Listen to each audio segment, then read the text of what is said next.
ಬಾಯಿ ರುಚಿ ಅಂತೇಳಿ ಬ್ರೆಡ್ ಮತ್ತು ಬಿಸ್ಕೆಟ್ ತಿಂತಾ ಇದ್ದೀರಾ? ಹಾಗಿದ್ರೆ ಈ ವಿಡಿಯೋ ನೋಡಿದ ಮೇಲೆ ಶಾಕ್ ಆಗಬೇಡಿ, ಇದೇ ಸತ್ಯ. ದಿನ ಬೆಳಿಗ್ಗೆ ಕಾಫಿ ಜೊತೆ 2 ಬಿಸ್ಕೆಟ್, ಸಂಜೆ ಕಾಫಿ ಜೊತೆ 2 ಬಿಸ್ಕೆಟ್ ಕೇಳುವ ದೊಡ್ಡವರಿಗೂ ಒಂದೇ ಸಮ ಮಗು ಅಳ್ತಾ ಇದೆ ಎಂದು ಸಮಾಧಾನ ಮಾಡಲು 1 ಪ್ಯಾಕೆಟ್ ಬಿಸ್ಕೆಟ್ ಕೇಳುವ ಮಕ್ಕಳಿಗೂ ಯಾವುದೇ ವ್ಯತ್ಯಾಸವಿಲ್ಲ. ವಿಷ ಸ್ವಲ್ಪ ಕುಡಿದರೂ ವಿಷನೇ, ಫುಲ್ ಬಾಟಲ್ ಕುಡಿದ್ರೂ ವಿಷನೇ. 1 ಪ್ಯಾಕೆಟ್ ಒಟ್ಟಿಗೆ ತಿಂದರೆ ಫುಲ್ ಡೇಂಜರ್. ಅದೇ ದಿನಕ್ಕೆ 2 ರಿಂದ 4 ಬಿಸ್ಕೆಟ್ ಎಂದು ಲೆಕ್ಕ ಮಾಡಿ ತಿನ್ನುವವರಿಗೆ ಇದು ಸ್ಲೋ ಪಾಯ್ಸನ್. ಮಾರ್ಕೆಟ್ನಲ್ಲಿ ವೆರೈಟಿ ಬಿಸ್ಕೆಟ್ಗಳು ಇದೆ ನಿಜ. ರಾಗಿ ಬಿಸ್ಕೆಟ್, ಗೋಧಿ ಬಿಸ್ಕೆಟ್, ಫೈಬರ್ ಹೆಚ್ಚಿರುವ ಬಿಸ್ಕೆಟ್, ಕಾರ್ಬ್ಸ್ ಕಡಿಮೆ ಇರುವ ಬಿಸ್ಕೆಟ್, ಡಯಟ್ ಬಿಸ್ಕೆಟ್, ಹೀಗೆ ಲೆಕ್ಕನೇ ಇಲ್ಲ. ಮಾರ್ಕೆಟ್ನಲ್ಲಿ ಬಿಸ್ಕೆಟ್ ಹೆಚ್ಚು ಮಾರಾಟವಾಗಲಿ ಎಂದು ಹಿಂದೆ ಮುಂದೆ ಬೇರೆ ಹೆಸರು ಇರಬಹುದು, ಆದರೆ ಬಿಸ್ಕೆಟ್ ಯಾವತ್ತಿದ್ರೂ ಕೂಡ ಒಂದೇ.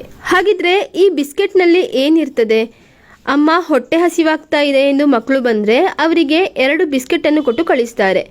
ಇದೇ ಮಕ್ಕಳಿಗೆ ಅಭ್ಯಾಸ ಆಗಿ ಬೆಳಗ್ಗೆ 2 ಬಿಸ್ಕೆಟ್, ರಾತ್ರಿ 2 ಬಿಸ್ಕೆಟ್ ಬೇಕು ಎನ್ನುವ ಅಭ್ಯಾಸ ಶುರುವಾಗ್ತದೆ.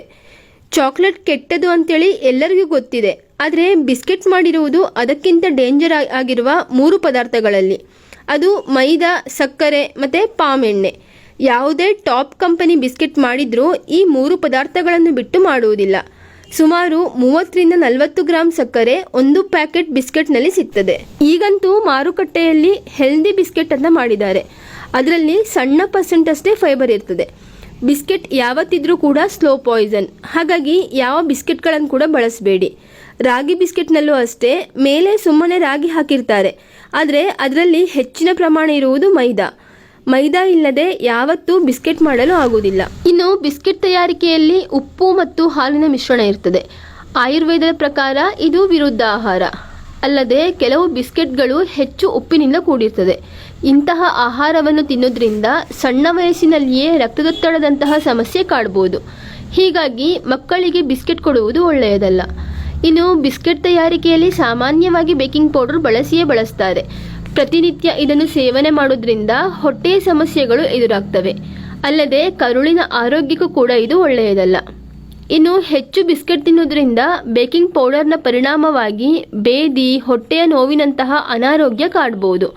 ನಿರಂತರವಾಗಿ ಬಿಸ್ಕೆಟ್ ತಿನ್ನೋದ್ರಿಂದ ಮಕ್ಕಳಲ್ಲಿ ಜೀರ್ಣಕ್ರಿಯೆ ಸಮಸ್ಯೆ ಕಾಡಬಹುದು. ಏಕೆಂದರೆ ಕೆಲವು ಬಿಸ್ಕೆಟ್ನಲ್ಲಿ ಮೈದಾ ಬಳಕೆಯಾಗ್ತದೆ, ಹೀಗಾಗಿ ಸರಿಯಾಗಿ ಜೀರ್ಣವಾಗುವುದಿಲ್ಲ. ಬಿಸ್ಕೆಟ್ ಒಣ ಆಹಾರವಾಗಿರೋದ್ರಿಂದ ಕರುಳಿನಲ್ಲಿ ಜೀರ್ಣವಾಗದೆ ಉಳಿದು ಬಿಡಬಹುದು.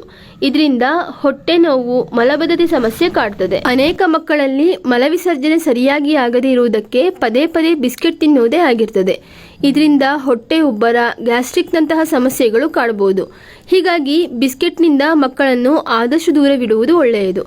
ಅತಿಯಾದರೆ ಅಮೃತವೂ ವಿಷ ಎನ್ನುವ ಹಾಗೆ ಮಕ್ಕಳಾಗಲಿ ದೊಡ್ಡವರಾಗಲಿ ಬಿಸ್ಕೆಟನ್ನು ಅತಿಯಾಗಿ ತಿನ್ನದೆ, ತಿನ್ನಬೇಕು ಅನಿಸುವಾಗ ಅಪರೂಪಕ್ಕೆ ಒಮ್ಮೆ ತಿಂದರೆ ಏನೂ ಆಗುವುದಿಲ್ಲ.